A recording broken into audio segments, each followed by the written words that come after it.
Well, from fried sheep tongue, we want to remind you that for the past few days, we've taken a closer look at the marine mollusk, also known as the conch, with some saying there's a shortage and others saying it's in abundance in our waters. Well, tonight, LaDawn Davis concludes her series as she talks to the director of the Bahamas National Trust, who shares some scientific evidence.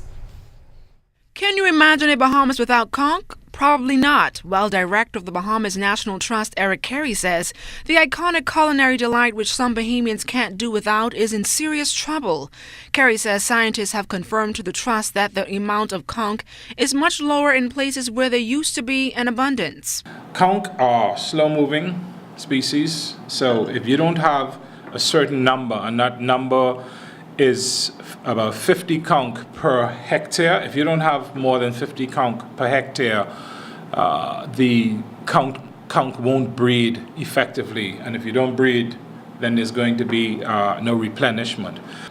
Most of what we're finding in the conch piles, the conch middens, when we do studies of those conch middens, most of the conch caught in recent years are juvenile conch. We go into communities and you see piles and piles of conch shells, and many of them are like these rollers that do not even have a fully formed lip. He says the conservation campaign isn't intended to stop Bahamians from eating conch, but to ensure that they are able to do so for years to come.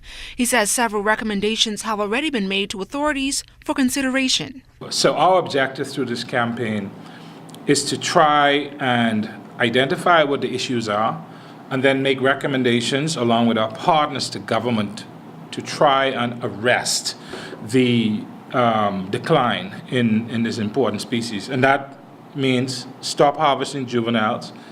We're hoping that the minister will change the regulation so that the regulation will be changed to ensure that the thickness of the lip is 15 millimeters or more, which is about the size of a Bahamian penny.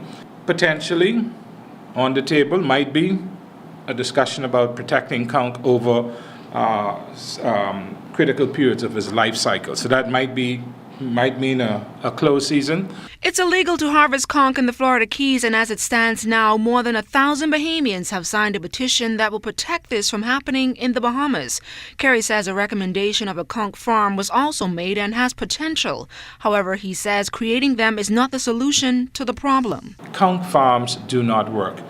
To bring a conch from larval stage, through to these little rollers to mature takes 7-8 years, and will probably cost whoever's doing this at the operation probably $9, $10, $11 per conch. So by the time as you take this from a conch farm and bring it to market, you're probably paying $70, $80 for a conch salad. Not commercially viable. For the past 6 years, the Bahamas National Trust has been gathering information from scientists, conducting outreach community meetings, and engaging local musicians in creating conch gone video to educate Bahamians and stakeholders during their campaign.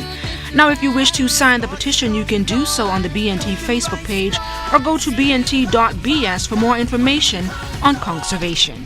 LaDawn Davis, ZNS Network News.